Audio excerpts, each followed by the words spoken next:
Hi welcome back to my channel. ఈరోజు కథ అనుకోని పరిణయం 6వ భాగాన్ని వినిద్దాం. వినిత ఇంట్లో ఎవరూ లేరని ఆలోచించి శ్రీమణ్ని రెచ్చగొడుతుంది. శ్రీమణికి తెలియదు లక్ష్మి ఇంట్లో లేదని. వినితకి చెప్పి మాత్రమే వెళ్తుంది, జాగ్రత్తగా ఉండు, వాడితోటి తొందరపడద్దని. శ్రీమణికి ఈ విషయాలు ఏమీ తెలియవు. వినిత అవేమీ పట్టించుకోకుండా శ్రీమణ్తో క్లోజ్గా ఉంటుంది. శ్రీమణ్ ఆగలేక ఆ రోజు వాళ్ళిద్దరూ ఒకటైపోతారు. ఉదయం శ్రీమణ్కి మెలకువ వస్తుంది. పక్కకు చూస్తే వినిత పడుకొని ఉంటుంది. టైం చూస్తే 9 అవుతుంది. అయ్యో, ఇలా జరిగిపోయిందేంటి అనుకుంటాడు. వినితను లేపుతాడు. అమ్మ వాళ్ళు వస్తారని చెప్పాడు. తన రూమ్కి వెళ్ళి ఫ్రెష్ అయిపోతాడు. వినిత ఫ్రెష్ అయి తన రూమ్లో కూర్చుని ఉంటుంది. కాసేపటి తర్వాత కౌసల్య, ప్రకాష్ వస్తారు. వినిత, ఒక్కదానివే పడుకున్నావా, ఏమైనా భయపడ్డావా అని అడుగుతుంది కౌసల్య. ఏం భయం కాలేదు అత్తయ్య, లక్ష్మి లేదు కదా, సడన్గా ఫోన్ చేసింది. వాళ్ళ అత్తయ్యకి బాగోలేకపోతే వెళ్ళిందట, అందుకే నాకు కొంచెం టెన్షన్ అయిందని చెప్తుంది. నాకు చెప్పే వెళ్ళింది అత్తయ్య అంటుంది వినిత. శ్రీమన్ గదిలోకి వెళ్తుంది కౌసల్య. మంచిగా నిద్ర పట్టిందా నాన్న అని అడుగుతుంది. శ్రీమన్, బాగానే పడుకున్నాను, సరే కిందికి రా, టీ తాగుదు కానీ అని చెప్పి వెళ్తుంది. శ్రీమన్కి మాత్రం ఏదో గిల్టీగా అనిపిస్తుంది. మా అమ్మ మాట ఫస్ట్ టైం వినలేదు అని బాధపడతాడు. శ్రీమన్ కిచెన్లోకి వెళ్ళి వాళ్ళ అమ్మని గట్టిగా హక్ చేసుకుంటాడు. ఏంట్రా, ఏమైనా ఫీల్ అయ్యావా అని అడుగుతుంది. అబ్బే అదేం లేదమ్మా, హ్యాపీగానే ఉన్నాను. వినిత అప్పుడే కిచెన్లోకి వచ్చి శ్రీమన్ వాళ్ళ అమ్మని హక్ చేసుకోవడానికి చూస్తుంది. కొంపదీసి రాత్రి జరిగింది చెప్తాడా ఏంటి అత్తయ్యకి అని వినిత టెన్షన్ పడుతుంది. వినితను చూసి వాళ్ళ అమ్మను వదిలేసి శ్రీమన్ వినిత దగ్గరికి వస్తాడు. అమ్మకు హెల్ప్ చేయి అని చెప్పి కిచెన్లోకి పంపిస్తాడు. తను వెళ్ళి హాల్లో కూర్చుంటాడు. వినిత వాళ్ళ అత్తయ్య దగ్గరికి వెళ్ళి, ఆంటీ, నేనేమైనా హెల్ప్ చేయాలా అన్నది. నాకు ఏమీ హెల్ప్ వద్దు, నీకేదైనా కావాలంటే చెప్పు, నేను అన్నీ చేసి పెడతాను. మీరిద్దరు ఏదైనా షాపింగ్కి వెళ్తే వెళ్ళండి, సినిమాకైనా వెళ్ళండి అంటుంది. సరే అని చెప్పి వినిత శ్రీమన్ దగ్గరకు వచ్చి ఒకసారి రూమ్లోకి రండి అని అడుగుతుంది. అప్పటికే ఫీల్ అవుతున్న శ్రీమన్ ఎందుకు అని అంటాడు. శ్రీమన్ అలా అనేసరికి కోపం వస్తుంది వినితకి. శ్రీమన్ మళ్ళీ అర్థం చేసుకుని వినితను చూస్తే కోపంగా ఉంటుంది. సరిపదా అని చెప్పి శ్రీమన్ రూమ్లోకి వెళ్తాడు. వినిత శ్రీమన్ వెనకే తన రూమ్లోకి వెళ్తుంది. చెప్పు, ఏంటి, రూమ్లోకి రమ్మంటే ఎందుకు అని అడుగుతున్నారేంటి? సడన్గా నాకు అర్థం కాలేదు. నిన్న మన ఇద్దరి మధ్య జరిగింది కదా, నాకు కొంచెం గిల్టీగా అనిపించింది. అమ్మ ముందు అదే మైండ్లో ఉన్నాను. తప్పేముందండి, మన ఇద్దరం భార్యాభర్తలమే కదా. శ్రీమన్ వినితను దగ్గరకు తీసుకుంటూ నుదుటి మీద ముద్దు పెట్టి, భార్యాభర్తలమే కానీ అమ్మ ఒక ముహూర్తం అన్నది పెట్టింది కదా, దాని వరకు మనం ఆగలేదు. కొంచెం ఫీల్ అయ్యాను, అంతకు మించి ఏం లేదు. ఈ విషయం అత్తయ్యకి చెప్పకండి, బాగోదు అంటుంది. ఈ విషయాలు అమ్మకి చెప్తానా? ఏమీ చెప్పను, నువ్వేం టెన్షన్ పడుకు. అత్తయ్య మనల్ని బయటికి వెళ్ళమంది, షాపింగ్కి వెళ్ళి మూవీకి వెళ్దామా అంటుంది. సరే రెడీ అవ్వు, మూవీకి వెళ్ళి షాపింగ్ చేసి డిన్నర్ చేసి వద్దామంటాడు. వినిత రెడీ అయి వస్తుంది. శ్రీమన్ వాళ్ళ అమ్మ దగ్గరికి వెళ్ళి, మేము ఈరోజు బయట తిరిగి వస్తామమ్మా అని చెప్తాడు. సరే నాన్న, జాగ్రత్తగా వెళ్ళరండి అని చెప్తుంది. వినితకి ఇష్టమైన ప్లేస్లన్నీ తీసుకెళ్తాడు. తనకి ఇష్టమైనవన్నీ ఆర్డర్ చేసి అన్నీ తినిపిస్తాడు. తనని బాగా చూసుకుంటాడు. తన ప్రేమ తట్టుకోలేకపోతుంది వినిత. వినితకి కావలసినవి ఏది కోరితే అది కొనిచ్చాడు. శ్రీమన్ వినిత అంటే చాలా పిచ్చిగా ప్రేమించాడు. తనని చాలా జాగ్రత్తగా చూసుకోవాలని ఊహించుకున్నాడు. నైట్ డిన్నర్ చేసి ఇంటికి వచ్చేస్తారు. రాగానే కౌసల్య, ఈరోజు నైట్ నా దగ్గరే పడుకో అమ్మా అని చెప్పి తన గదిలోకి తీసుకెళ్తుంది. శ్రీమన్ మాత్రం చాలా హ్యాపీగా ఫీల్ అవుతాడు. ఎప్పటిలానే ఫ్రెష్ అయి పడుకుంటాడు. వినితకి శ్రీమన్ దగ్గరికి వెళ్ళాలని కోరుకుంటుంది, కానీ అత్తయ్య భయానికి అలానే పడుకొని ఉంటుంది. కౌసల్య ఉదయాన్నే లేపి వినితను గుడికి తీసుకుని వెళ్తుంది. అక్కడ పూజ చేయించి ఇంటికి వచ్చి, ఈరోజు మీకు ఫస్ట్ నైట్ అరేంజ్ చేస్తాం అని చెప్తుంది. నైట్ అయ్యాక శ్రీమన్ గదిని పూలతో అలంకరిస్తారు. శ్రీమన్కి విషయం కూడా తెలీదు. తను కొంచెం పని నుండి బయటికి వెళ్ళుంటాడు. శ్రీమన్ రాగానే ఫ్రెష్ అయ్యి రమ్మని పంపిస్తుంది కౌసల్య. తన రూమ్లోకి వెళ్ళగానే తన బెడ్ అంతా మల్లెపూలతో అలంకరించేసరికి హ్యాపీగా ఫీల్ అయి స్నానం చేసి వస్తాడు. వాళ్ళ అమ్మ ఇచ్చిన డ్రెస్ వేసుకుని కిందికి వస్తాడు. కౌసల్య దేవుడి గదిలోకి కొడుకుని తీసుకెళ్లి దండం పెట్టించుకుని తన చేతికున్న ఉంగరాన్ని కొడుకు చేతి వేలికి పెడుతుంది. ఏంటమ్మా ఈ రింగ్, నాకెందుకు తొడిగావు అని అడుగుతాడు. ఫస్ట్ నైట్ రోజు భార్యాభర్తల కలయిక కాబట్టి ఈ రింగ్ని భార్యకి పెట్టాలని చెప్తుంది. ఇది మన ఇంటి నుంచి వచ్చే ఆచారం. మళ్ళీ కొంచెం బాధపడతాడు. సరే అమ్మా అంటాడు. నువ్వు ముందు రూమ్లోకి వెళ్ళు, నేను వినితను పంపిస్తాను అంటుంది. శ్రీమన్ రూమ్లోకి వెళ్తాడు. వినిత దగ్గరికి వెళ్ళి తనని అందంగా రెడీ చేసి మల్లెపూలు పెట్టుకోమని చెప్తుంది. అత్తయ్య, నేను మల్లెపూలు పెట్టుకోను, నాకు చాలా చిరాకు పూలంటే అంటుంది. ఒక్కసారికి షాక్ అయిపోయింది కౌసల్య. మల్లెపూలు చిరాకు అన్నది నేను ఇంతవరకు ఎవరి దగ్గర వినలేదమ్మా, నువ్వే చెప్తున్నావు. సాంప్రదాయం కాబట్టి ఒక్కరోజుకి పెట్టుకో, తర్వాత నీ ఇష్టం అంటుంది. తన చేతికి పాల గ్లాస్ ఇస్తుంది. శ్రీమన్ గదిలో ఉన్నాడు, వెళ్ళు అని గ్లాస్ పట్టుకొని శ్రీమన్ ఉన్న గదిలోకి వెళ్తుంది. కౌసల్యకి కొంచెం బాధగా అనిపిస్తుంది. ఏంటి అమ్మాయి, గదిలోకి వెళ్లే ముందు పెద్దవాళ్ళకి దండం పెట్టుకుని వెళ్తే తనకు చాలా మంచిది. ఈ కాలం పిల్లలకి ఏమీ తెలియట్లేదు అనుకుంటుంది. వినిత గదిలోకి వెళ్ళగానే శ్రీమన్కి పాల గ్లాస్ ఇస్తుంది. శ్రీమన్ తనని పరీక్షించి చూస్తున్నాడు. చీరలోని అందాలు కనిపించకుండా ఉండి నడుము అందాలన్నీ స్కాన్ చేస్తున్నాడు. ఏంటి చూస్తున్నా, ముందు పాలు తాగు అంటుంది. శ్రీమన్ సగం పాలు తాగుతాడు. వినిత చేతికిస్తాడు. మిగతావి నువ్వు తాగని. అబ్బే ఛీ, నేను ఎంగిల్ తాగను అంటుంది వినిత. ఏంటి ఎంగిల్ తాగవా? మనిద్దరం సమానంగా తాగితేనే మన సంసారం సమపాలలో నడుస్తుంది. నువ్వు ఇది తాగాల్సిందే అంటాడు. ఏమీ చేయలేక ఆ పాలను తాగేస్తుంది వినిత. వినితను దగ్గరికి తీసుకుని గట్టిగా హాక్ చేసుకుంటాడు. మల్లెపూలకి శ్రీమణికి పిచ్చెక్కుతుంది. తనను అలానే ఎత్తుకొని బెడ్ మీద పడుకోబెడతాడు. తన చేతుకున్న ఉంగరాన్ని తీసి వినితకి తోడుతాడు. ఇదేంటి ఈరోజు ఉంగరం అని అడుగుతుంది. అంటే అమ్మ ఇది నాకిచ్చి నీకు పెట్టమని చెప్పింది. ఫస్ట్ నైట్ రోజు ఇలా భార్యకి రింగు తొడగాలంట. ఇది మా ఆచారం అని చెప్పాడు. ఓ అలాగా అని నవ్వుతుంది వినిత. శ్రీమన్ మెల్లగా వినిత పక్కన పడుకొని తన కొంగుని తీసేస్తాడు. తనకు కనిపించే అందాలని పిచ్చిగా చూస్తూ తను అనుకున్న ప్రేమ పంచుతూ ఒక్కొక్క చోట ముద్దు పెడుతూ ఇద్దరు తన్మయత్వంలో ఆ రోజు ఒకటవుతారు. ఆ రోజు నుంచి వాళ్ళిద్దరూ ఒకరిని విడిచి ఒకరు ఉండలేకుండా ఉండిపోతారు. హనీమూన్ ట్రిప్కి కూడా వెళ్తారు. శ్రీమన్ ఒక్క పూట కూడా వినితను వదిలి ఉండలేకపోతాడు.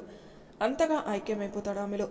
వాళ్ళ పెళ్ళయి 2 నెలలు కావస్తున్నా కానీ తను వదిలిపెట్టి మాత్రం ఒక్క పూట కూడా ఉండలేడు. ఎప్పటిలాగానే ఆఫీస్ వర్క్ చేసుకుంటూ ఇద్దరు వెళ్ళిపోతున్నారు. ఆఫీస్ నుంచి రావడం కౌసల్య అన్ని విధాలుగా చాలా బాగా చూసుకుంటూ ఉంటుంది. ఆ రోజు నైట్ వినితకి చాలా చిరాగ్గా ఉంటుంది. శ్రీమన్ దగ్గరికి తీసుకోవాలనుకుంటాడు కానీ వినిత విసుక్కుంటుంది. ఏంట్రా బంగారం, ఎందుకలా విసుక్కుంటావు అని అడుగుతాడు. నాకు ఇవాళ చాలా చిరాగ్గా ఉంది అంటుంది. ఓకే కూల్, చెప్పచ్చుగా, ఏమైనా ప్రాబ్లమా? చాలా టైర్డ్ అవుతున్నాను నేను రోజు అంటుంది. జాబ్ చేయకు, ఇంట్లోనే ఉండు. అంత టైర్డ్ అయినప్పుడు అంత అవసరం ఏముంటుంది? నేను ఇంత కష్టపడి చదువుకున్నది ఇంట్లో కూర్చోడానికి కాదు, నేను జాబ్ చేస్తాను అంటుంది. ఓకే నీ ఇష్టం. ఆ కంపెనీలో ఎందుకు, మన కంపెనీలు ఉన్నాయి కదా, నువ్వు ఆ కంపెనీని చూసుకో అంటాడు. నాకు అంతగా ఇంట్రెస్ట్ లేదు.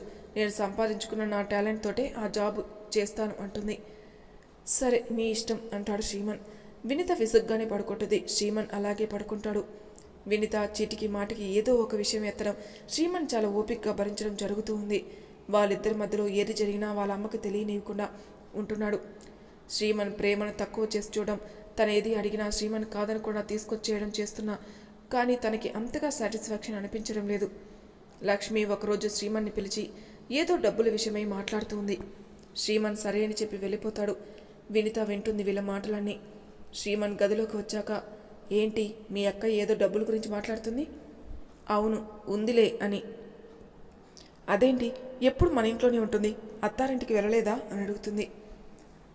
బావ లాంగ్లో జాబ్ చేస్తున్నాడు, ఇక్కడికి ట్రాన్స్ఫర్ అవుతుంది, అందుకే ఇక్కడే ఉంటుంది. బావకి ఇక్కడికి ట్రాన్స్ఫర్ అయ్యే వరకు అని చెప్తాడు. అలా అయితే మన ఇంట్లో ఎందుకు, వాళ్ళ అత్త ఊర్లో ఉండొచ్చు కదా. ఇప్పుడు ప్రాబ్లం ఏంటి నీకు? లక్ష్మక్క చాలా మంచిది, ఏమైనా అందా నిన్ను. తను ఎవరి జోలికి వెళ్ళదు. వాళ్ళ అత్తయ్యను చాలా బాగా చూసుకుంటుంది. వాళ్ళది చాలా పల్లెటూరు, అక్కడ పిల్లలు అడ్జస్ట్ కాలేరని ఇక్కడే ఉంటుంది. ఈ మాటలు లక్ష్మి వింటుంది. లక్ష్మికి చాలా బాధగా అనిపిస్తుంది.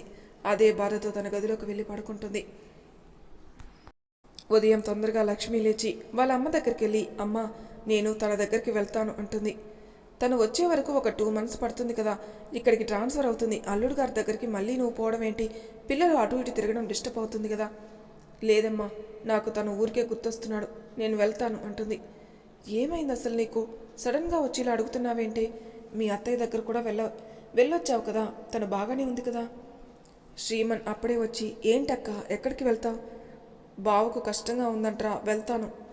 2 monthsలో బావ ఇక్కడికి వచ్చేస్తాడు కదా, మళ్ళీ నువ్వెందుకు వెళ్ళడం? వచ్చే వరకు పోననే కదా ఇక్కడ ఉంది, సడన్గా ఈ నిర్ణయం ఏంటి? ఏమోరా, పోవాలనిపిస్తుంది. శ్రీమన్ లక్ష్మి చేయి పట్టుకొని తీసుకుని బయటికి వెళ్తాడు.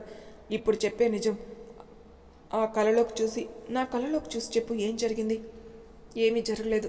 బావ అక్కడే ఉంటున్నాడు కదా, తన దగ్గరికి వెళ్ళాలనిపించింది. అలా చెప్పగానే నేను నమ్మేస్తానా? ఇంకొక 1 month ఆగు, ఎలాగైనా బావ ఇక్కడికి వచ్చేస్తాడు. నువ్వు అడిగావు కదా నీకు ఒక మంచి ఇల్లు గిఫ్ట్ ఇస్తానని, నేను ఆల్రెడీ ఎప్పుడో బుక్ చేసేసాను. బావ వచ్చేలోపు అయిపోతుంది. మీ ఇద్దరిని ఆ ఇంట్లోకి సంతోషంగా పంపించాలి. పిచ్చా నీకేమైనా? నేను మామూలుగా అడిగానురా. నువ్వు కొనిచ్చే ఇల్లు మాకెందుకు? మాకు ఉన్నంతలో మేము కట్టించుకుంటాం కదా. అంటే తమ్ముడు ఇవ్వకూడదా? అలా అని కాదు. ఇప్పుడు నీకు పెళ్ళయింది, బాధ్యత అన్నది ఉంటుంది కదా. పెళ్ళి కాకముందు ఏదైనా చేయొచ్చు. పెళ్ళయ్యాక ఏదైనా నువ్వు నిర్ణయం తీసుకోవాలంటే నీ భార్యని అడిగి తీసుకోవాలి. ఇద్దరు నిర్ణయంతో పని చేసుకోండి. మీ ఇద్దరి మధ్యన డిస్టర్బెన్స్ రాకూడదు. అక్క, ఇది నేను ఇస్తున్న గిఫ్ట్, తనకెందుకు అడగాలి? నాకు గిఫ్ట్ ఇచ్చినా నీ భార్యని అడిగే ఇవ్వాలి. నేను అలా తీసుకోలేను. సరేలే, నేను తనకి చెప్తాను. కానీ నా పెళ్ళి కాకముందే ఈ ఇల్లు నీకోసం బుక్ చేశాను. అయితే కావచ్చురా, కానీ ఇప్పుడైతే పెళ్ళయింది కదా, తనకి తెలియకుండా ఏ పనులు చేయకు, ముఖ్యంగా డబ్బుల విషయంలో. సర్లే, ఏదేదో చెప్తున్నావు. ఎందుకో నీ మనసు బాధపడిందని నాకు అర్థమవుతుంది. నేను ఆఫీస్కి వెళ్తున్నాను. నువ్వు మాత్రం బావ వచ్చే వరకు వెళ్ళొద్దు. ఈ విషయంలో నేను ఒప్పుకోను.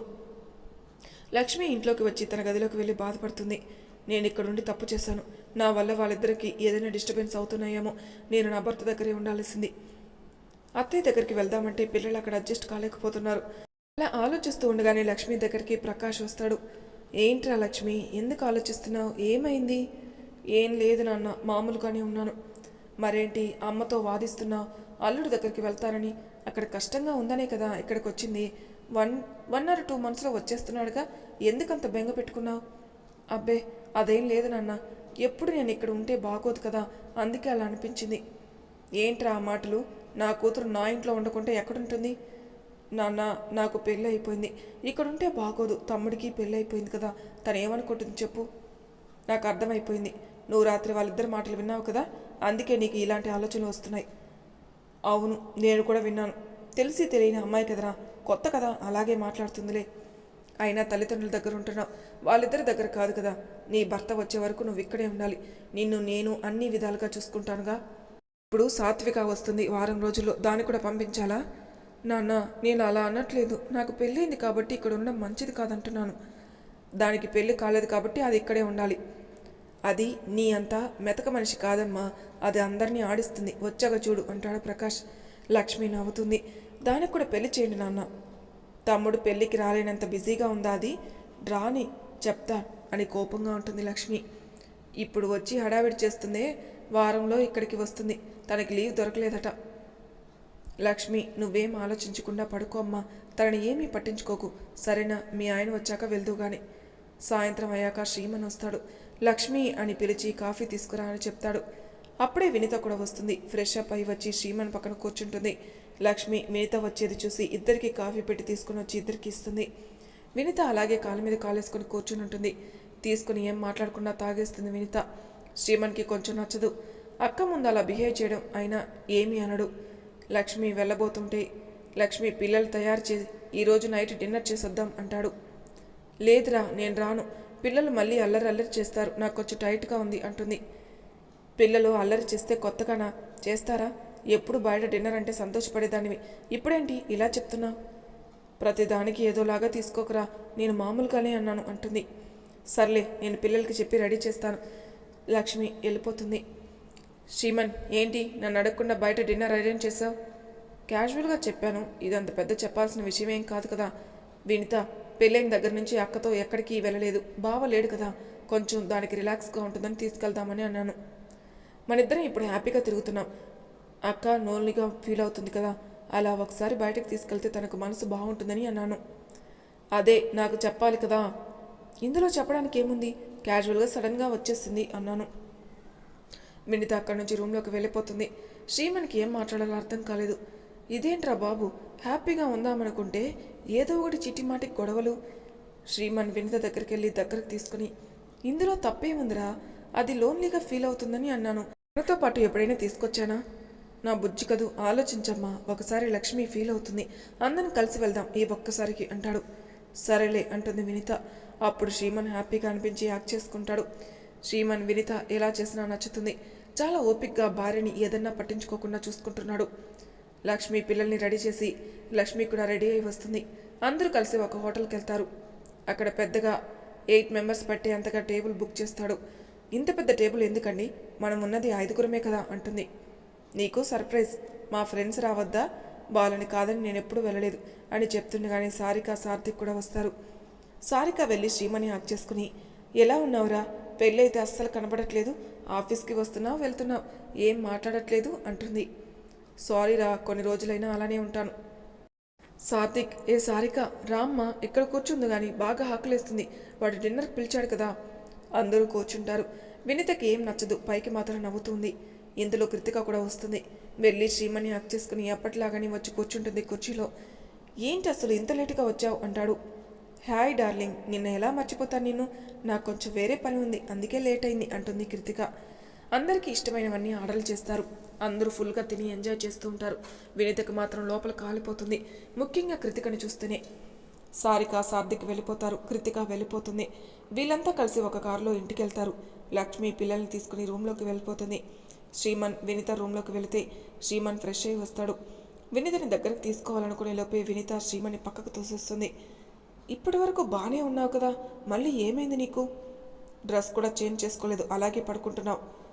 వినిత పడుకున్నదల్లా లేచి, అసలు ఆ కృతిక అమ్మాయి ఏంటి అలా హక్ చేసుకోవడం, నీకు పెళ్ళికి ముందే చెప్పాను, ఎన్నిసార్లు చెప్పాలి, తను అలాగే ఉంటుంది. బిహేవియర్, తన పెరిగిన వాతావరణం నీకు తెలీదా? అలా అని ఎప్పుడు లిమిట్స్ దాటే అమ్మాయే కాదు. వాళ్ళ కోసం మన ఇద్దరి మధ్య గొడవ ఎందుకు? నిన్ను ఎవరు టచ్ చేసినా నాకు ఇష్టం అనిపించదు. కరెక్టే, కానీ వాళ్ళు నా ఫ్రెండ్స్ అయితే టచ్ చేసేస్తారా? నాకు కూడా ఉన్నారు ఆఫీస్లో ఫ్రెండ్స్, అలా అని హక్ చేసుకుని కిస్ ఇస్తే ఊరుకుంటావా? వినిత అని గట్టిగా అరుస్తాడు. ఎందుకలా అరుస్తావు? నేను చెప్పిన దాంట్లో తప్పేమన్నా ఉందా? నువ్వు ఒకలా నేను ఒకలాగనా? ఆమె అమెరికాలో పెరిగిన అమ్మాయి, ఆ కల్చర్ అలాగే ఉంటుంది. మనం ఇండియాలో పెరిగాం. నువ్వు హక్ ఇచ్చేంత క్లోజ్ ఫ్రెండ్స్ ఎవరున్నారు నీకు? ఫ్రెండ్షిప్ అది వేరే ఉంటుంది. నువ్వు ఇంత తప్పుగా అర్థం చేసుకోవద్దని పెళ్లికి ముందే చెప్పాను. శ్రీమన్కి కోపం వచ్చేసి అలాగే పడుకుంటాడు. 2 రోజులైనా వినితని పలకరించడం, మాట్లాడు అంతే కోపంగా ఉంటాడు. మరి తర్వాయి భాగంలో ఏం జరుగుతున్న నెక్స్ట్ ఎపిసోడ్లో తెలుసుకుందాం. అంతవరకు నా ఛానల్ సబ్స్క్రైబ్ చేయని వాళ్ళు ప్లీజ్ సబ్స్క్రైబ్ చేసుకోండి. లైక్ చేసి షేర్ చేయండి. మీ అభిప్రాయాలు నాకు కామెంట్ రూపంలో తెలియజేయండి. Thank you for listening.